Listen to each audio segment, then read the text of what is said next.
Alright, so we're going to do another unit super short. We're going to cover a couple of units this time, because last one was pretty basic, and what we're moving into is about to be.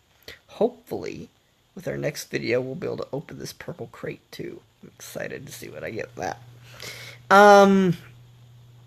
Alright, let's get started.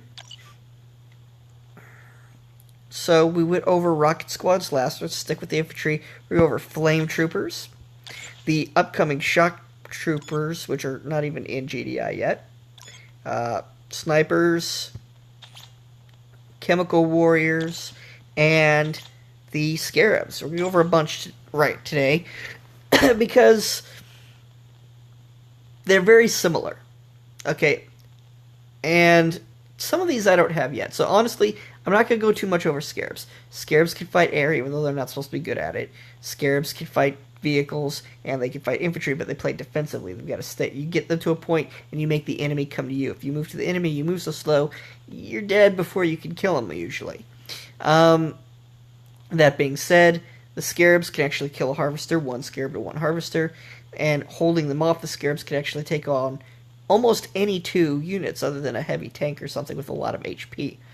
So they're very defensive. They're great early game for being defensive, holding those points, and getting that first missile, which is a significant edge on your opponent. If he doesn't know to sacrifice multiple infantry to use them as fodder, which can cancel them quite well. Now, that aside, and don't forget the late game. Flame troopers, very good anti-infantry if he's massing infantry, very good early game, and even late game gets heavy anti-infantry. They're very good.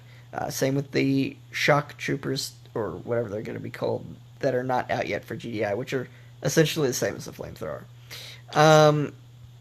The Tiberium Trooper is significantly stronger than a flamethrower. It is better than a flamethrower in practically every way, but it also costs more. It is 50% more, so it's about 50% more HP and damage in total. The big difference between this and a flamethrower, there's two key points that make it worth it. Otherwise, I just stick with flamethrowers. One, it takes no damage from Tiberium. And it takes very little damage from, say, other Tiberium troopers, and it leaves behind a poison cloud. This poison, so you can shoot at one guy, then start shooting at another guy. That poison cloud's gonna keep doing damage, and then before you kill the second guy, start shooting back at the first guy, and the poison cloud's gonna finish off the second guy, and now you can go back to finishing off a significantly weakened first guy. You can leave those clouds behind. You can shoot someone and then run away. I don't suggest the running away so much, but you could. And then he's got to move off the cloud, or he's going to take damage over time. So that's very useful. In micromanagement, it also makes it very difficult to use to his maximum potential. And this is only if you're fighting, like, say, 2 infantry units at once, or just 2 units, period. You could even use those clouds to damage vehicles. The fact that he doesn't take damage from Tiberium means you could go stand in Tiberium and be okay. You're not taking damage. And then other chemical warriors also won't do as much damage against you. When you fire and you leave that trail behind, it will hurt your units as well. Don't send your infantry into it. These guys can go and just stand in it. The other thing, though, is in combination with the catalyst missile, this unit will blow up. Also, his clouds will blow up. You can create a huge explosion with the catalyst missile, but you also have to make sure these guys are out of there unless you plan on sacrificing them. But this allows them to take out air and tanks, which is amazing.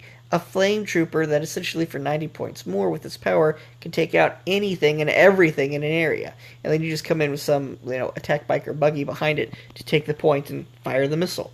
It's absolutely wonderful. But only with that one hero. On the flip side, if your opponent has that hero, he can blow up your guy. It kills everything in the area, yours and his. So you don't want to have your guys really too close to these guys, especially if he has the catalyst missile for his hero. He will use it against you. It is bad. So it is much of a strength as it is a weakness. Remember that. Pay attention to it. And I would suggest not using these chemical warriors unless you have the catalyst missile. If you have the catalyst missile, use it. If not, stick with a basic flame troop, because if he has it, you're giving him way more advantage than you have.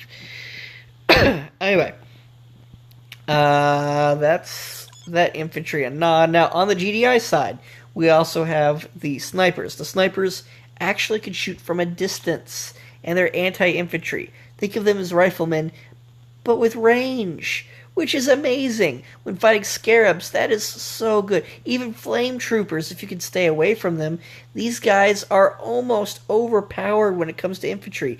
They're amazing. I want them. I don't have them yet. I can't tell you how good entirely they are or bad they are, but they're only good against infantry. So, that aside, we have for GDI these guys. They're strong versus vehicles. They're a 50 cost infantry unit. They're also very fast. If you want to go harass someone's harvesters at the very beginning, they're great. He's building attack bikes. These guys are great. Buggies, not so much. They'll do about the same as a laser squad or a rocket squad, which means they can take on that buggy pretty equally. But at 50 cost, you're spending a lot more money. So that's not... Buggies and rhinos are not the way you want to use these guys.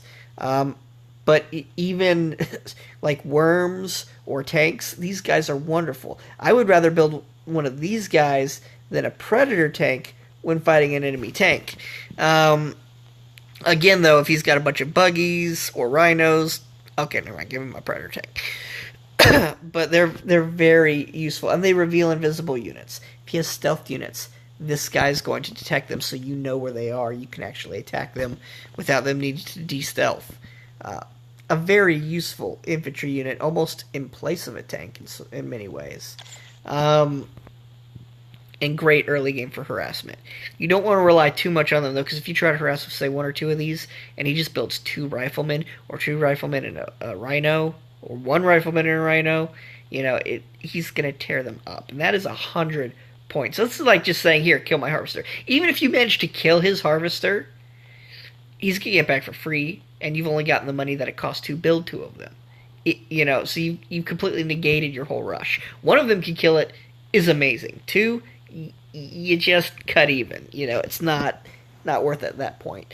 But if you could do some good damage to his vehicles with them too, just when that doesn't have a lot of anti-infantry, that's when you pull one of those guys out. Go harass his harvester middle or late game when he's got no anti-infantry. Do it right at the beginning if he tries to do a tank rush, or again with no anti-infantry. They're useful for that.